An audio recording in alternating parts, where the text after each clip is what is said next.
E whaatalo whatu Samoa I lau whaasausaunga I nei afiafi. E whaapai atu ma le whaaloalo I le tapu I ngā mau. Alau o fionga I le au malu o le malo. A fionga I sui o le fono sui tō fia. Ma malu whaale malo I le tawhatolu o pūlenga. Ia o le paia lava ia I ainga matama. Tama foi ma ainga le malu I atu mua mpule.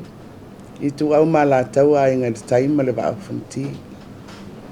Le nofo e kalesia I ona fata e fia. Whaftai le alofa, ma le anga leo le atua. O leo lo whaavai ai le malo Samoa. Ua taita ina mai le tātou whai ngā malanga wha ngā solo le tausanga I lona manuia. O le asona wha mai ai ngā ruenga le fono whai tu la fono. Mai le lua vai aso wa tuna I atu. Na ilo ina ma pasia nisi o tu la fono o tā ua. E teu ma sui ai le tu la fono wha vai. Ma le tu la fono le wha masinonga o whanua masuafa. O le aunga o ia teunga. O le toe wha mautuina. O le wha tulanga ina o le wha masinonga Samoa. E wha aululu I le wha masinosili. Ea whapea foi vaenga o teunga. Ma suinga mo le whaamasinonga o whanua masuafa. O le whaamautu o le whaamasinonga maua toe tāru sanga. O le nā foi ua lausi la fia. Le whaangasolonga o la foi totonu o le palimene I le mta upu o le whatuatuaina o le palimia ma le kapineta. O nā lafo e lua na whatulai mai e le suifa I pule o le pā. Le sunga I atu I la epa po le taitai o le ituangai. Ma le suifa I pule o ngā ngai whamaunga tolu. Le sunga I ala uli po le taitai fono. O le vaenga whaupuwhai e le whatuatua I le atua Samoa tasi. Na tawhea uma lafo nei e lua. Ma whamautuina ai le tūlanga o le whatuatuaina. O au nei malau kapeneta. Ua teleni whamatalanga I nai masina ua tuanai. I le tūlanga le mautonu po o le manino. I le taitainga o le tātou malo.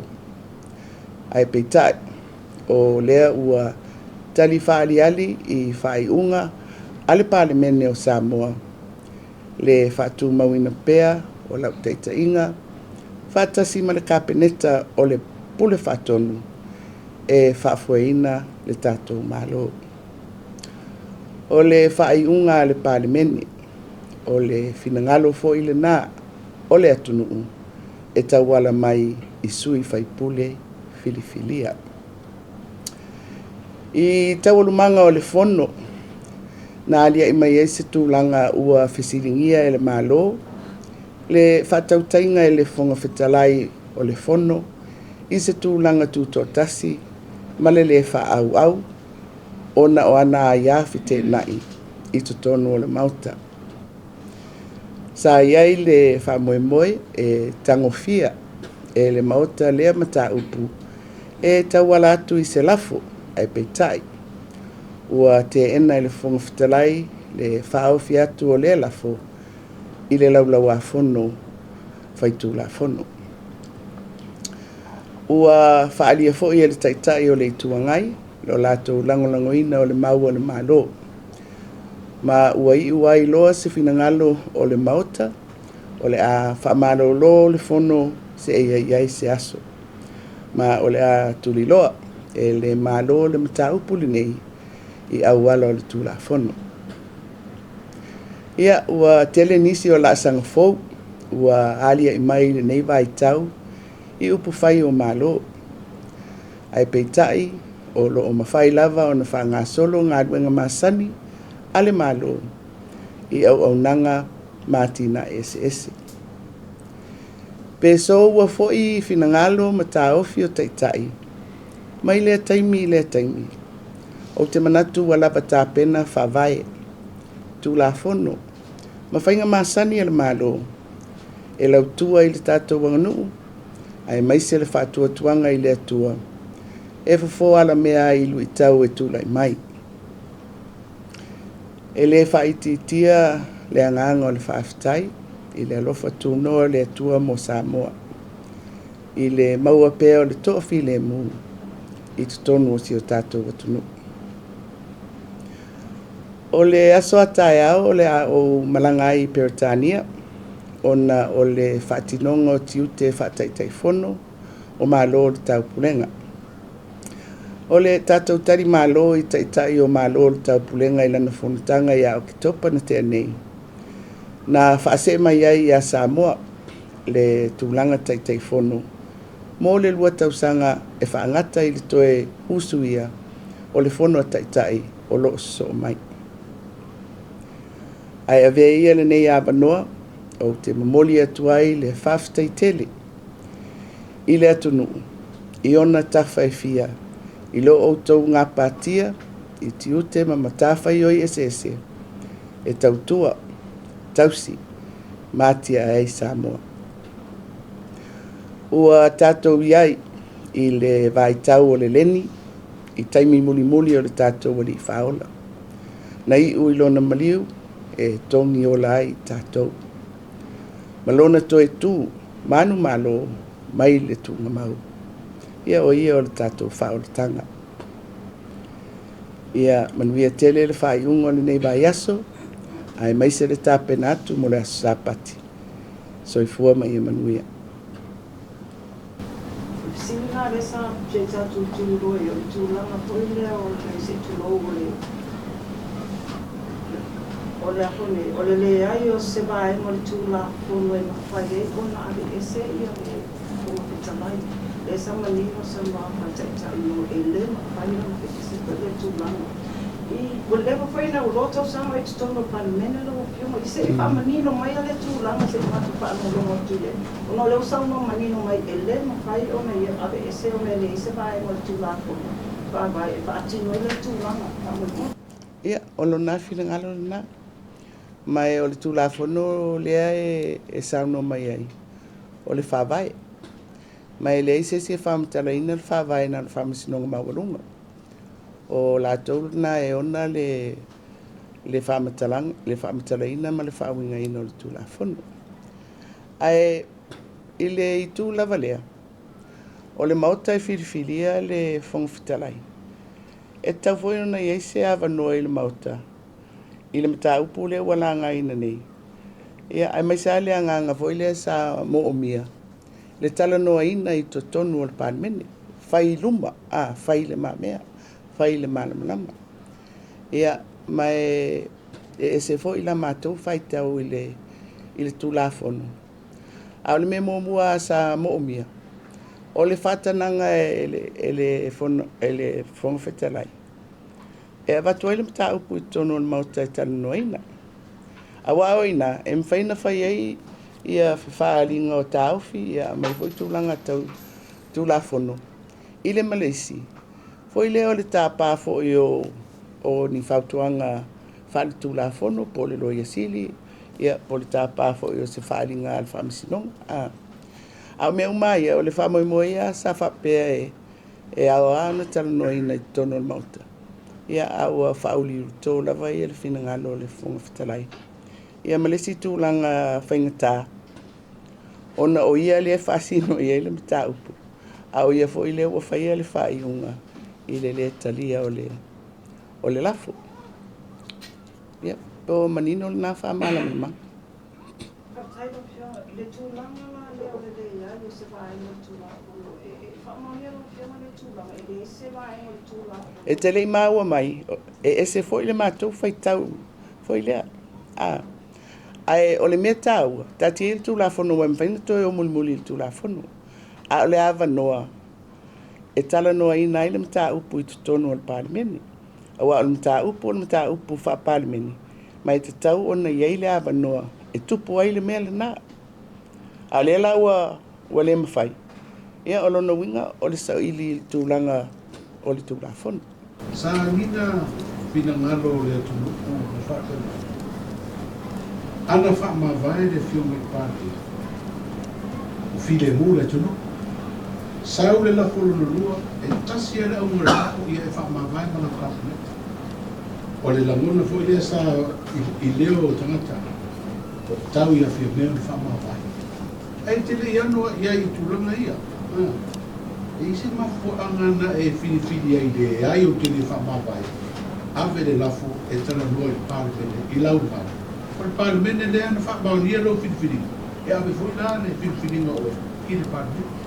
Ia nau e toi tali a oi lau fisili, lau sunga au tanga vai. Ia, foi le I lau tau fi. E le se mafua anga tatau, o au mai. Ia malesi me au whama vai, nāle. O a Yesu I tūrang. Tatou fisili e nāmia. Lasa fina ngalo le sa ninga I fina ngalo o la rosa I la sa lua I le lafo.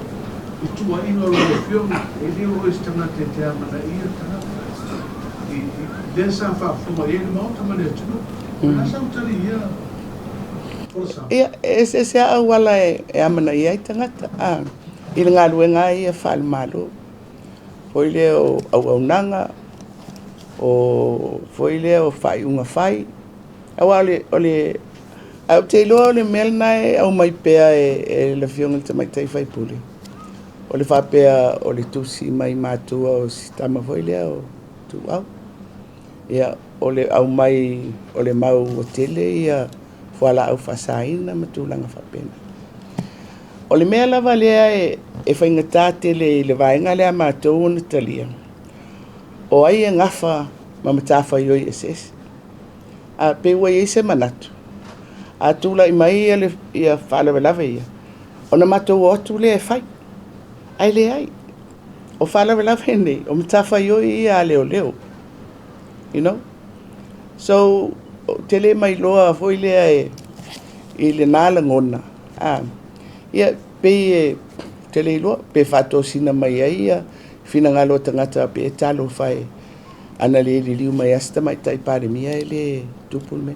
E lo se ngā luenga na, awa pe e sa ngā luenga, o le tuli loa o leo leo, po whai o lato tiuti. Pau lea. Ai leo atu, e whai le ngā luenga leo leo. Mai o le mena le tupu, I le tele o whai pule, wale ngata e whai pule, e fia leo leo, e fia whaamasino, ia o a umai si mea, alai I tangata o le malo, o lato umta whai oi na, mai e le poto masani e whai. Mātou, tilo I whanga whawai, whai unga. O leisi finagalo le tamaita I whai. Sa whapea na whaiga ngā luenga o le regional terminal, e lei au mai I lumon kāpeneta. Ai na whaia te le rope o le atunanga whaatino. La sautaria I le tuana. E mtua I se malana whaamatana. E te lea ata penanga o tuenga atina e whapea. Tala noa ina I le komiti lea, foi lea ale malo e iei ele kapeneta ma whaururunga, CDC. E a mai uma iai ia tarusanga a vaenga ese o na malo ia lato atina e whiwhai. Ia, a patino loa ia ilo ilonga ina. Ia na whaangasono mai lola ia pe whape e whaatino. E awala mai le kapeneta. O lena isa mo tayo na dinaw, o lena ang mai iya kapeneta man malo isi tulang na yung tao tulang na yung pangtalay. O lea, kung nakamiwi mo law sa mga pangmuli, law yung sa may taipan niya, po o lena ang mai iya kapeneta man malo, ang ipang sinong ng pangmuli. A whapea wale mawawa noa I te tono mauta. Nā pauan nā o le siawa. Ai pena tangia mai ila sona. Pe o solo mo mai ile tu bao tina. Olo o abia mata ita. Sa fai tono le pali. Ni tu uma wala lo se tasi fo ai mai se la kalo fio. Tu uma wala lo ila tu fa amtala. Pe wa leo matasi ai mali. Na leo na leo na ai tatungan. Ia tu mati ia le tu da mai o tina tama ita I iso se na ngalabay tu Ia, vai. O lau tali ni mta upuna na. O le tau fio tangata. Pe o se ali pos to mai tai. E fa mua le mta up. Ia te au e ui o lea nga i mai au whamtananga. Au te re mana o e au mai se si a te au ono whapea tau lava ona o le vāwha a te mai ta. Wa ai po le a le mta upu lea e a ngai iai. Ia te au foi lea e monia e whaiso ale upu lea e soro mua ista mai tai ona whapena ona le langolango ina. Ia e whapena foi ali. E whina foi lato. Ai o le mea na e fiaturi loa. Foi le mea ni le tatou whasoa, tatou talanoa. Foi le i mta upu ese. Mana ia le tatou talanoa nga i le mea le fiaturi loa. Ia te au o isi tūna pe whale tau o tele. O le wā ni ngama te pisa ia taitai me tua mai a pesa kuri taitai e. O le e whakoi ponga le lomo. Ale kapineta. Mabainga a Richard. E tai ana. Ai sa whamtara mai tua le lomo. O ai le whaile nata. Le wana sau noa le taitai whono le bainga na le whasta ni. E o toto e o i atu le epa. Tō suru i atu le epa masanamia. E la whai tō whakoi ponga. Ui sori. Au, ai a fo ia latou me ia no whaile amatanga o le vai aso i la fo ma latou. O le mea ia. E malia o le vai aso mua. Le anu whai eila o foresanga i le palimini. I le whapea mai e le o maua e le malo le numera i tutonu o le mauta. Le lana whai atu lau mau. E le ai se tangata po se vaenga o i tutonu o le palimini. O lato maua ia le whai numera. O le mea mua la na. Ia o upu fo ia e whai anga i pūlenga a se vaenga i titi. Ia e leo se mea tūlanga ese le na. O la fo ia tupu isi atunu. Ai o le mea la na le wali ali mai nei. Ma tau le vaenga la i titi. A le mauti tū le maru.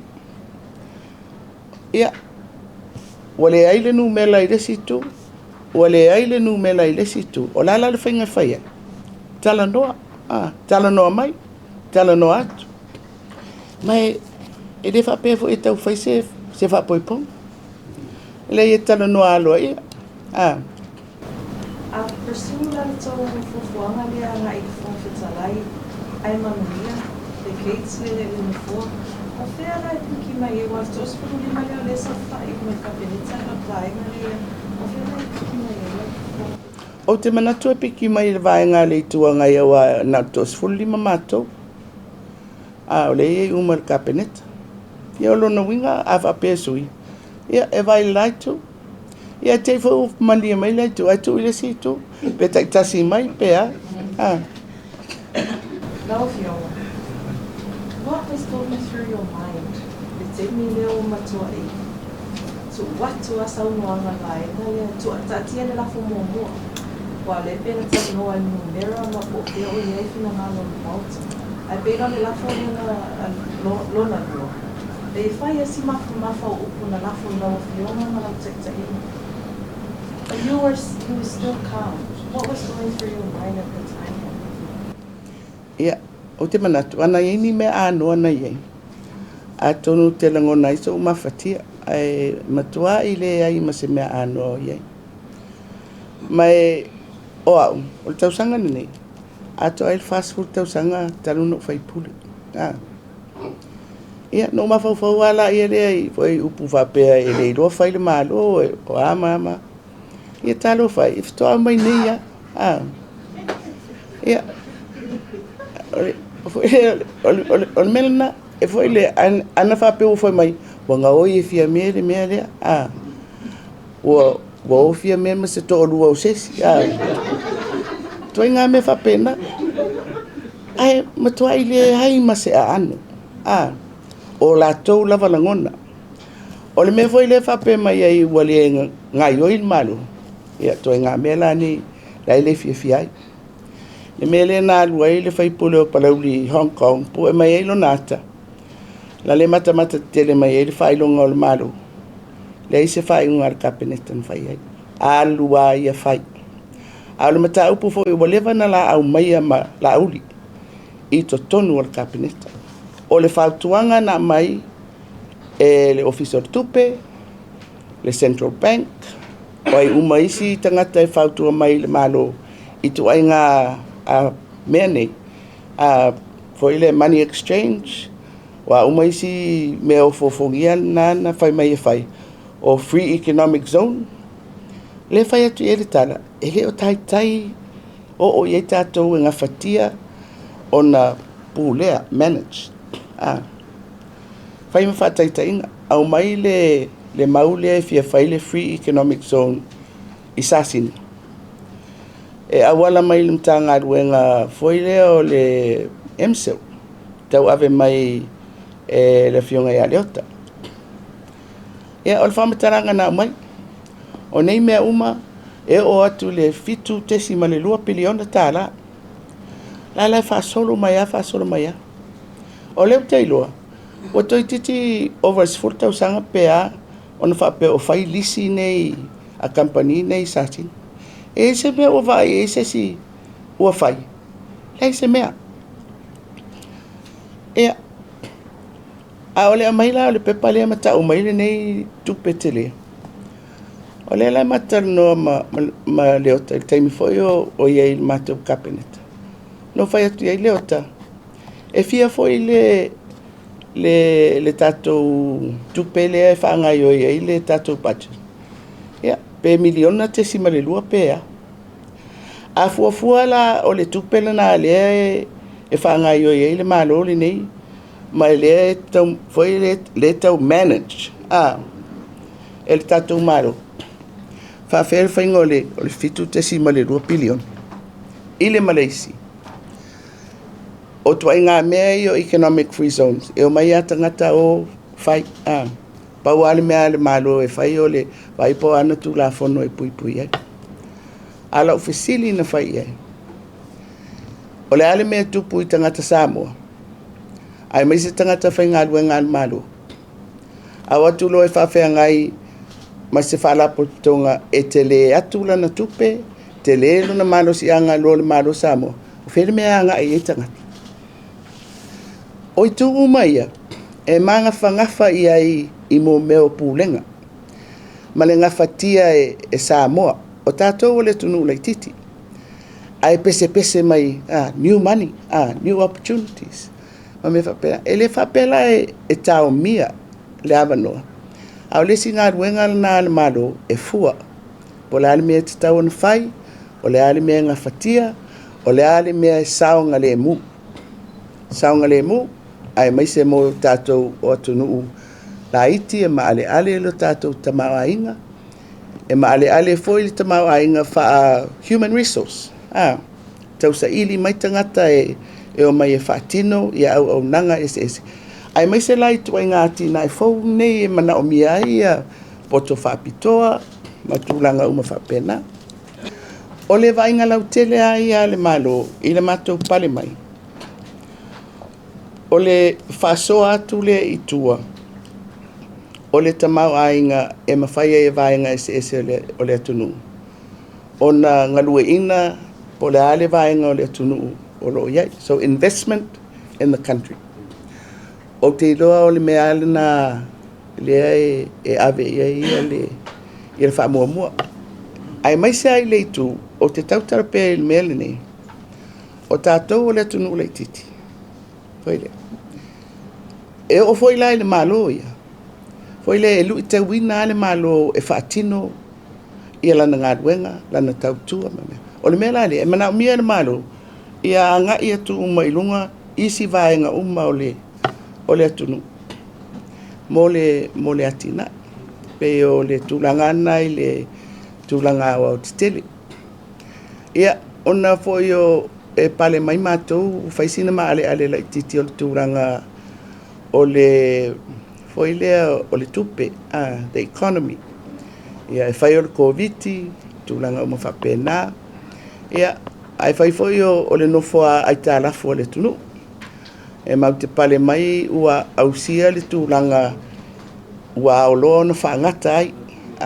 Ia le awa noa e whai eini tātou ai tā lafu mo tātou watina. So e te le lava la le mea na whea ngai ma le malo fau. Mai o le la te fsiri mai i le wha mua mua. Foi lea ai e peia so se mea e ai si mea tauna whai mua mua. Ai le mwhai o na whai si mea. O le sila ngā nuenga te le au te iloa le sa tau mwhai ai whatino i le nofo inga nei. O tūlanga tau ano whale. Tangata whai ngā ruenga al malo, ma le si i tia o le tūlanga e mwhai o na momoli ai au nanga i tutonu o le tunu. E le ngata la i tātou mtanga ruenga, a tātou whala paputonga tu maoti. Te le ala ngā ruenga e whai. Awala na e lua e momoli ai au nanga ale atunu. Ia, alfa mua ia mo tātou, so se whai ngā malo. Mata i tū le reire tūlanga o le tamau ainga. Awa e tua uma mea i le lava o le tamau ainga e whai e le whaso soa. A tūlanga ia i le whamua ia tātou, so e fua malo loina. A oa onga. Ia, o te lele ngā ruenga ua whai anga i tangata tāwhau mai. Ona o le sia tātou ala oa lea ua mautinoa le whatupula ia. Ma le soani mai e tātou. Ia, o ngā luenga te tele la, foi le tātou awala ma isi ngā luenga. Ia, awa o isi awala na a whai tātou poloketi ia. E whaasoa atu foi la i tua i le atunuu. Ia le tamau ainga e tau ala atu i tātou company ma tūranga whapena. E le nā tia o whatatanoa i kapeneta. O le Basenga leo o le tātou education sector. O te lea le awhaina ma ua tatau ana to e foi lea ilo le el malo i ana whainga whaavai. Tau sa ili apo lan me le tupu. Ua foi lea ua ia indicators. Foi lea ua amata na solo i tua. Ia le accomplishments a tātou whanau. E o le si la mele na o te manatua. E o le si mea tele. Ia o le fola foi le wha moe ia i le atinai. Ia ua ngā ia le lalonangi le whao ngā ina o whainga wha teke no losi. Ia tasi le na vaenga e foi le a whape o le fola na e laa ia i. E mawai le si itanga foi le o le wha ngai o inga o le atina e o le tunu. Ia, a o se fola fo i e le whaingofie. Ai, fo i le wau fo i a tātou, e le awa amata mali. Ana teleni a tātou tupe e whai uma mea Ia, a le ai whai whasoro. Ia, alu tātou tupe tele e whai ia tātou cable fo i e whai tātou internet. Ia, a le o South Starlink o kaungofie ma tūlanga whapena. Ia o isi mea umai e foi le taun tātou wawai ei. I le winga o le tātou o e whamautu le fola le o le ati na e whawai lunga o whainga whateknolosi. And that's a big issue. Mai foi le fua i ei po fere me le ale malo si ave le investment al malo. Wale bona sa tasi da pati al pasti le sa tō Beta ai illumination will find and we are all against you. Did you see Whatever ngai mai. Whatever.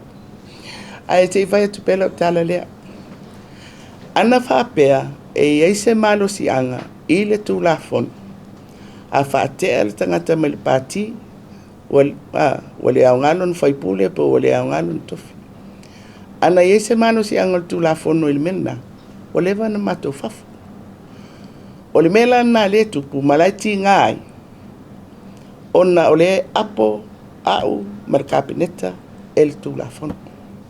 ele o lava le apa mai ale pati ile mele ia ai au peno fai atu ile wala o tau ile la fole no fai mulmule le me o mafuel vesi mafona vesi mo lianga o lau awa o le anganga o le vaenga le la sa tau no fai se mea e tau fia il mo lianga ni style me fai no fai el melna lona lua mana o mia le fa o pel capineta le me fai foi no fai el melna pui ngol tu la fono tau singol mamalu me umana o le ese senga fa vai ala na o le mele tu pui